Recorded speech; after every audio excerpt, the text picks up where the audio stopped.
মা, ওরা আমাকে এইভাবে কেন মারলো? মা, মা, আমি তো যেমন ডিউটিতে যাই সেরকমই ডিউটিতে গেছিলাম, কিন্তু আমি তো জানতাম না যে আজই হবে আমার শেষ দিন। আমি তো আমার জুনিয়রদের সাথে একসাথে কত গল্প করতে করতে রাতের খাবার খেয়েছিলাম। জানো মা, অনলাইন থেকে অর্ডার করে আনিয়েছিলাম আমার প্রিয় খাবারটা, ওটাই আজ খেয়েছিলাম। তখনও যদি একটু বুঝতে পারতাম এই খাবারটাই আমার শেষ খাওয়া, এটাই আমার শেষ গল্প করা। ডিউটির বাঁধনে আমি যখন ক্লান্ত হয়ে গেলাম মা, আমার চোখ দুটো ঘুমে বন্ধ হয়ে যাচ্ছিল, একটু শরীরের ক্লান্তি মেটাতে গেলাম। তখন যদি বুঝতাম মা সারা জীবনের মতো বিশ্রামে চলে যাব, তখন ভোর রাত, আমি ওয়ার্ডে একা। ভোরের শীতল বাতাসে আমার একটু ঠান্ডা লাগবে, আমি লাল চাদরটা ঢাকা দিয়ে একটু চোখ বন্ধ করেছিলাম শুধু। সেই সময় অপেক্ষায় থাকা ওরা আমার সাথে। ছি!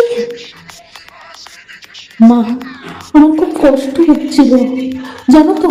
অনেক অনেকবার আমি বারণ করেছিলাম, চিৎকার করেছিলাম, বাঁচাও বাঁচাও, কে আছো, আমাকে বাঁচাও। কিন্তু কেউ আমার চিৎকার শুনতে পায়নি জানো তো মা। আর ওরা আরো পশুর থেকেও বিচ্ছিন্ন ব্যবহার করতে লাগলো, খেলতে লাগলো আমাকে নিয়ে। ওরা, আমি ওদের হাতে পায়ে পড়লাম জানো তো। আমি এটাও বললাম যে আমাকে ছেড়ে দাও, দয়া করে ছেড়ে দাও, আমি কাউকে কিছু বলবো না, আমাকে যেতে দাও। কিন্তু ওরা আর আমায় তোমার কাছে একবার যাওয়ার সুযোগটা দিল না, দিল না তোমার কোলে শেষবারের মতো মাথা রাখতে, দিল না শেষবার তোমার হাসি ভরা মুখটা দেখার সুযোগ, দিল না বাবার স্বপ্নে তার রাজকন্যার বড় ডাক্তার হওয়ার কাহিনী যে সত্য করতে। আমি তো অনেক চেষ্টা করেছিলাম বাঁচার, কিন্তু হয়তো আজ ভগবানও চাইনি যে আমি হয়তো বেঁচে থাকি। ওই ওষুধের শক্তির কাছে আমি হেরে যাই, আমার গলার হাড় ভেঙে যায়। ওরা আমায় ওইভাবেই ওখানে ফেলে রেখে চলে যায়। সকালে সবাই আসে, কিন্তু এ কি,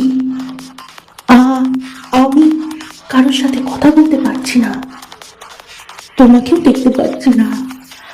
তোমায় কত করে ডাকছি, শুনতে কেন পাচ্ছ না মা? আমার ডাক, ও মা, মা গো, এই তো দেখো, দেখো না মা, ও মা, এই তো আমি। তুমি কাঁদছো কেন? কি হয়েছে তোমার? ও মা, দেখি মা সামনে একটা লাশের দিকে তাকিয়ে হাউ মাউ করে কাঁদছে। লাশটার মুখ দেখতে পেয়ে আমি শিউরে উঠি। একি, এটা যে আমারই নিথর দেহ। আমি কি তবে মারা গেছি? আমিও কাঁদতে শুরু করলাম। সবাই আমার এই মৃত্যুতে শোকাহত। সারা দুনিয়া আমার মৃত্যুর ঘটনা আপাতত জেনে গেছে, সবাই বিদ্রোহ করছে, কিন্তু আমার নিথর দেহের দিকে আমি তাকিয়ে রইলাম। আমার শেষটা তো আরো ভালো হতে পারতো, বলো মা? দেখো না মা, ওরা আমার মুখের দেহের বিচ্ছিরি অবস্থা করেছে। দেখো মা, আমার চিকিৎসা করতে ইচ্ছা করছে, কিন্তু আমার আওয়াজ এখন কেউ শুনতে পাচ্ছে না। আমি এতগুলো লোকের সামনে চিৎকার করছি, কিন্তু একটা কেউ আমার এই চিৎকার শুনতে পাচ্ছে না, কেউ না।